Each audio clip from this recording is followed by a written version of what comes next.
Gadis jenius ini bernama Catherine, pada usia 10 tahun, mampu memecahkan soal matematika paling sulit di sekolah dasar. Kepala sekolah kemudian memanggil orang tua Catherine dan memberitahu mereka bahwa dia telah menerima beasiswa untuk langsung masuk kelas 2 SMP. Tidak hanya itu, dia juga diterima di SMP terbaik untuk orang kulit hitam. Pada tahun 1926, rasisme di Amerika masih sangat parah. Semua fasilitas umum dibedakan berdasarkan warna kulit, seperti toilet, rumah sakit, sekolah, bahkan wastafel tempat mencuci tangan. Kepala sekolah dan guru sangat bangga dengan kecerdasan Catherine. Mereka percaya bahwa ketika dia dewasa, dia akan menjadi orang besar dan membuktikan bahwa orang kulit hitam pantas diperlakukan setara. 35 tahun kemudian Catherine sudah dewasa. Sore itu, mobil yang dia kendarai bersama dua temannya, Dorothy dan Mary, mogok. Mereka harus cepat-cepat pergi bekerja. Mereka bekerja di kantor NASA atau Badan Antariksa Amerika Serikat sebagai akuntan. Di tengah kebingungan, tiba-tiba polisi datang. Saat itu orang kulit hitam sangat dicurigai. Mereka bahkan dilarang berhenti di jalan sembarangan. Jika ada orang kulit hitam yang berhenti, mereka akan ditangkap. Mary kemudian memberitahu polisi bahwa mereka bekerja di NASA dan jika mereka terlambat, roket Amerika bisa gagal terbang. Mendengar penjelasan ini, polisi bersedia membantu mereka. Saat di kantor NASA, staf pemerintah terlihat menonton berita tentang peluncuran roket Rusia yang akan segera terjadi. Berita itu kemudian membuat utusan presiden kesal. Dia kemudian meminta kepala NASA bernama Harrison untuk segera membuat roket yang dapat bersaing dengan Rusia. Tiba di kantor, mereka langsung bekerja. Saat mereka membagikan tugas, tiba-tiba bos mereka yang bernama Michelle datang dan kemudian memerintahkan Catherine untuk pindah ke divisi penelitian luar angkasa. Setelah Michelle pergi, Dorothy segera mengejarnya. Dia meminta promosi untuk menjadi pengawas ruangan karena dia telah bekerja sebagai pengawas ruangan selama bertahun-tahun, tetapi gajinya masih dihitung seperti staf biasa dan tidak pernah naik sepeser pun. Namun, Michelle dengan arogan mengira Dorothy menentangnya dan mengancam akan memecatnya jika dia terus meminta promosi, dan hal ini membuat Dorothy sangat kecewa. Di sisi lain, atasan Mary di divisi perakitan roket bingung mengapa roket buatannya selalu gagal menahan panas atmosfer bumi. Mary kemudian mencoba menjelaskan secara detail tentang sumber masalah pada roket tersebut. Mendengar analisisnya, bosnya sangat kagum dan kemudian berkata bahwa dia akan mempromosikan Mary menjadi teknisi perakitan roket. Bosnya tidak peduli dengan jenis kelamin atau warna kulit Mary. Dalam situasi darurat seperti ini, dia hanya membutuhkan ahli untuk memenangkan kompetisi melawan Rusia. Sementara itu, Catherine baru saja dipindahkan ke divisi penelitian luar angkasa.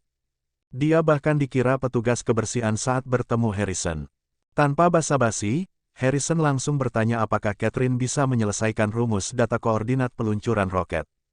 Dengan percaya diri dia menjawab bahwa dia bisa menyelesaikannya dalam hitungan jam. Melihat kepercayaan diri itu, dia kemudian menguji Catherine untuk memeriksa laporan salah satu staf akuntansi bernama Paul. Namun saat bekerja, tiba-tiba dia ingin buang air kecil karena tidak ada toilet untuk kulit hitam di gedung divisi ini. Dia harus lari ke gedung divisi lamanya yang berjarak 800 meter. Setelah itu, dia kemudian melanjutkan pekerjaannya. Saat bekerja di divisi baru, semua orang selalu memandangnya dengan sinis. Setelah bekerja, dia masih harus mengurus ketiga putrinya karena suami dan ayahnya sudah meninggal.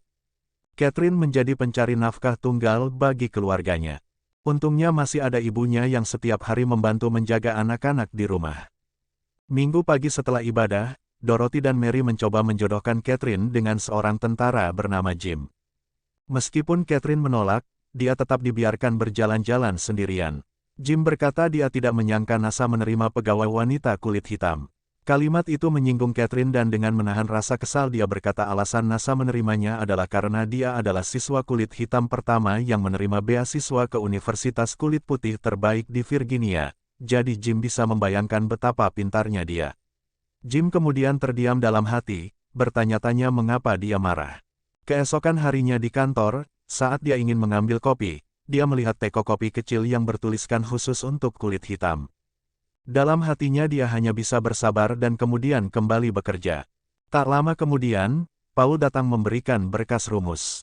Ketika diperiksa, Dia bingung mengapa banyak coretan seolah-olah dia sengaja mencoba mengganggunya agar dia tidak bisa menyelesaikan rumus tersebut. Tapi dia tidak kehabisan akal. Catherine menggunakan cahaya lampu untuk membaca coretan-coretan tersebut. Ternyata data dalam berkas itu sama dengan data di papan tulis.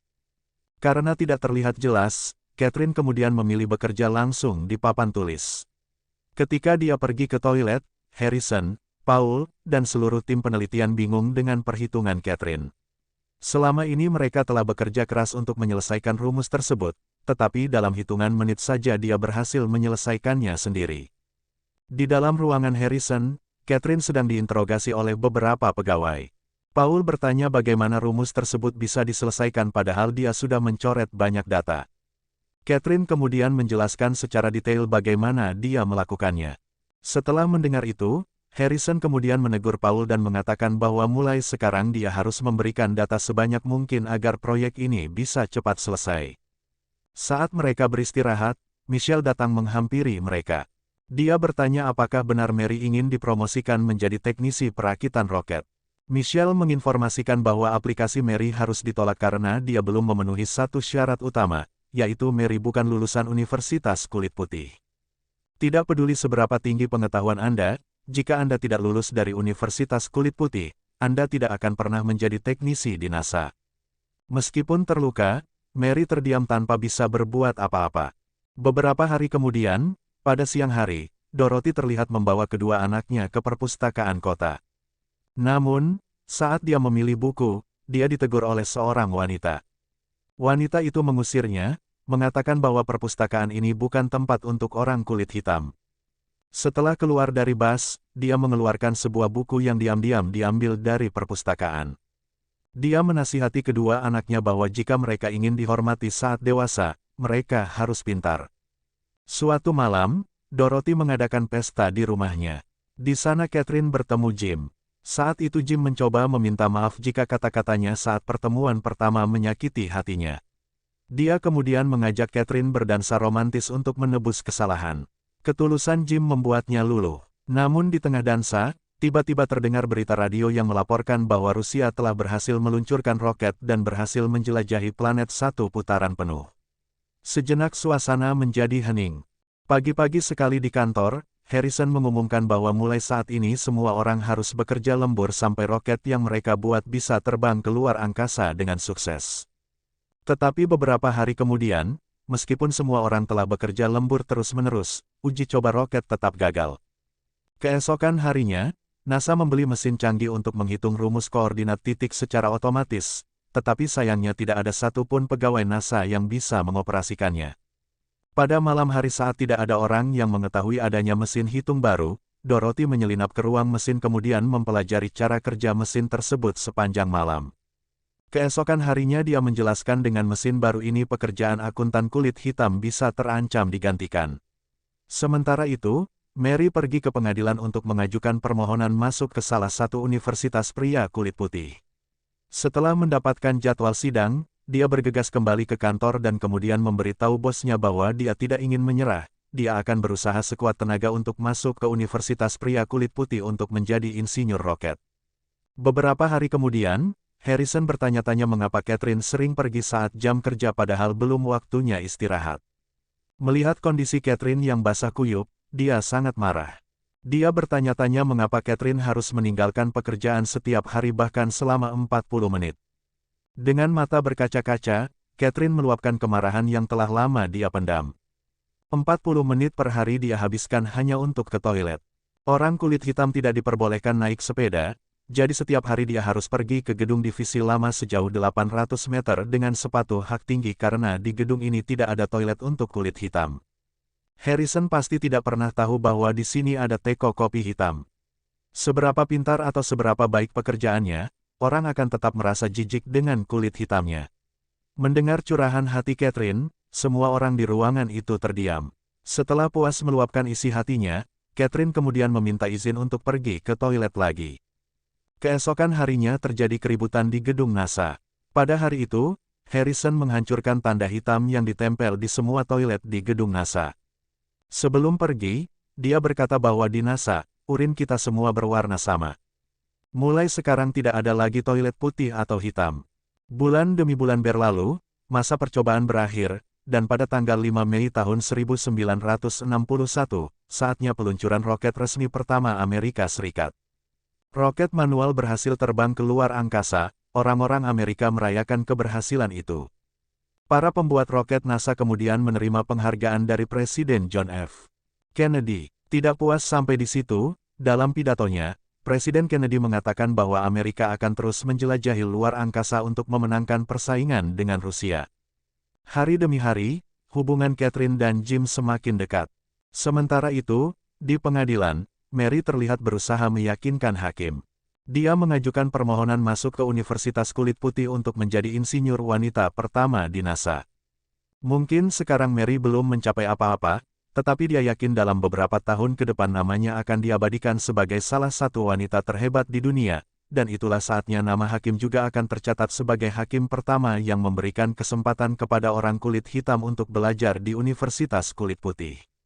Cara bernegosiasi dan menekan hakim membuat hakim memberikan izinnya. Di kantor, Catherine meminta izin untuk mengerjakan rumus perhitungan untuk peluncuran roket berikutnya. Meskipun Paul menentangnya, tetapi berdasarkan hasil pekerjaan sebelumnya, Harrison memutuskan untuk mempercayai Catherine. Setelah 47 hari di luar angkasa, astronot yang menerbangkan roket NASA kembali ke bumi, tetapi sayangnya saat mendarat, roket itu hancur dan tenggelam di laut. Para pejabat pemerintah kembali kecewa. Akibat kerusakan tersebut, roket yang dikumpulkan dari uang pajak masyarakat tenggelam ke dasar laut. Mereka menuntut Harrison untuk menyempurnakan pembuatan roket berikutnya. Pada siang hari, Catherine memberikan data perhitungan kepada Paul, tetapi dia menolaknya, mengatakan bahwa pagi ini datanya telah berubah, sehingga dia harus menghitung ulang dengan menggunakan data baru. Dalam hatinya dia hanya bisa bersabar. Dia kemudian memintanya untuk mengizinkannya bergabung dalam rapat agar dia selalu dapat mengikuti perkembangan data terbaru.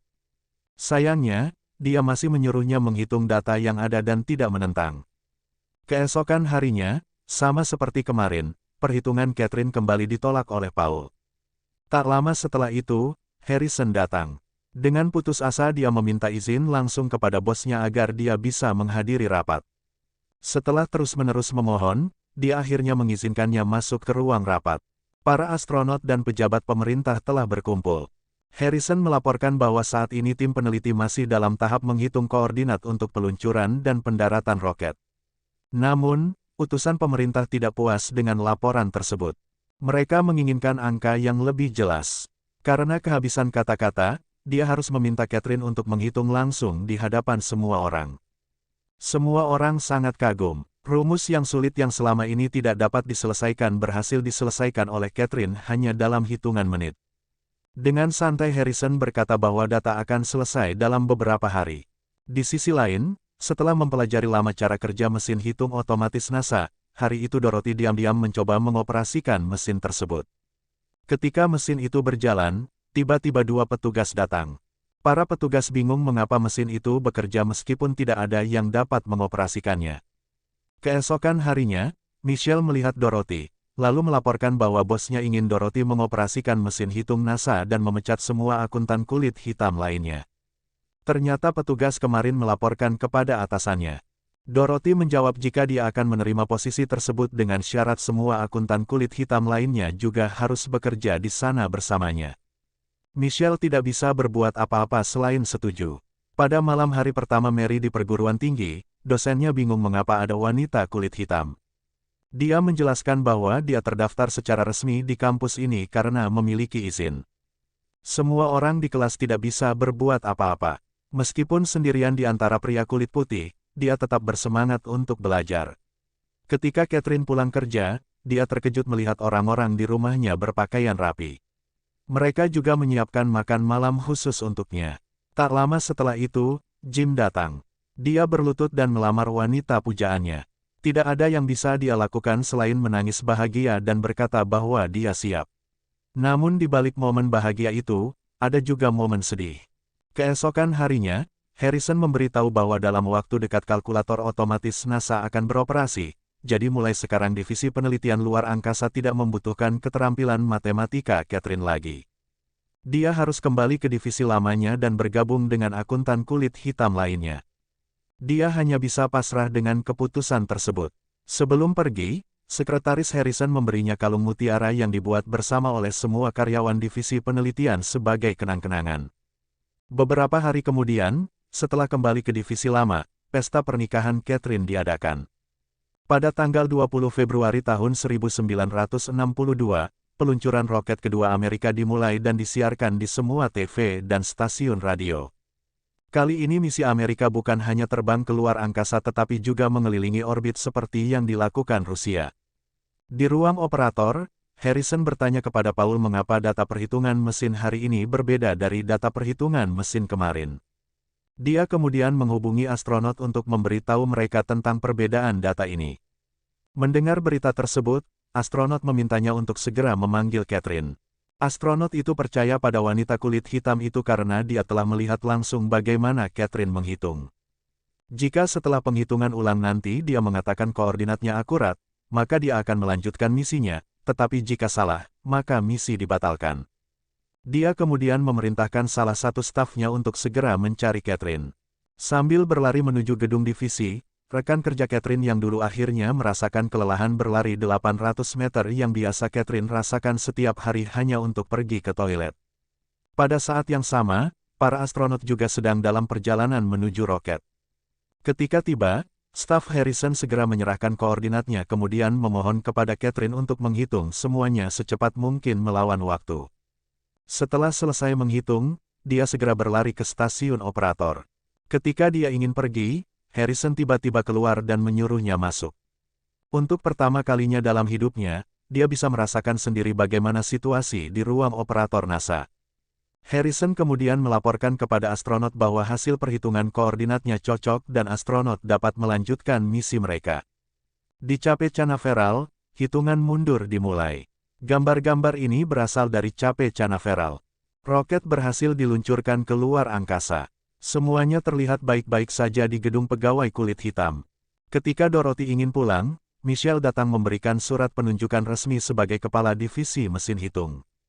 Karena sekarang posisi mereka setara dan dia tidak lagi menjadi bawahan Michelle, sebagai tanda penghormatan, Michelle kemudian memanggil Dorothy dengan nama depannya, Mrs. Vaughn. Jam demi jam berlalu, misi menjelajahi orbit telah berhasil. Lampu peringatan menyala, menandakan bahwa roket harus segera turun. Kondisi ini juga dilaporkan di TV dan radio. Namun, saat mendarat, tiba-tiba lapisan pelindung panas atmosfer bumi mengalami masalah. Astronot berhasil mendarat dengan selamat ke bumi. Roket tetap utuh tanpa kerusakan besar dan pendaratan tepat pada koordinat yang dihitung oleh Catherine.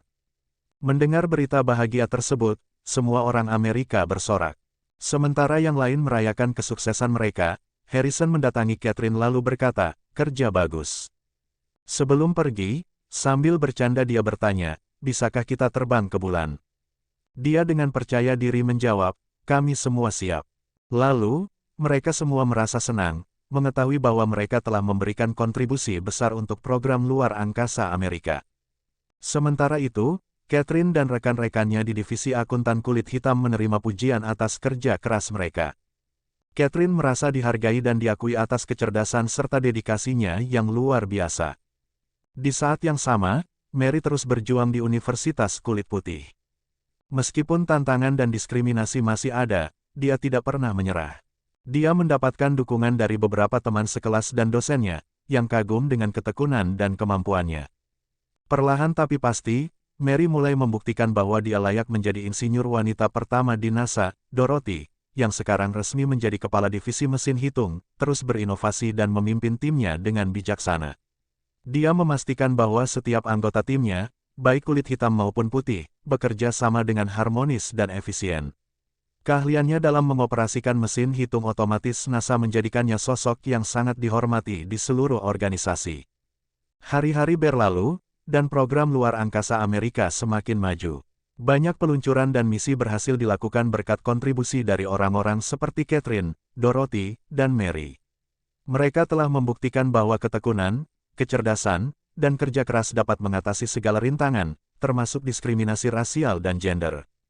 Di kemudian hari, Catherine, Dorothy, dan Mary menjadi inspirasi bagi banyak generasi muda. Kisah mereka diajarkan di sekolah-sekolah dan universitas sebagai contoh nyata dari keberanian dan kegigihan. Mereka juga diundang ke berbagai acara dan konferensi untuk berbicara tentang pengalaman mereka dan memberikan motivasi kepada orang lain. Melalui perjalanan panjang dan penuh tantangan ini, ketiganya telah mengubah pandangan masyarakat tentang peran wanita dan orang kulit hitam dalam bidang sains dan teknologi.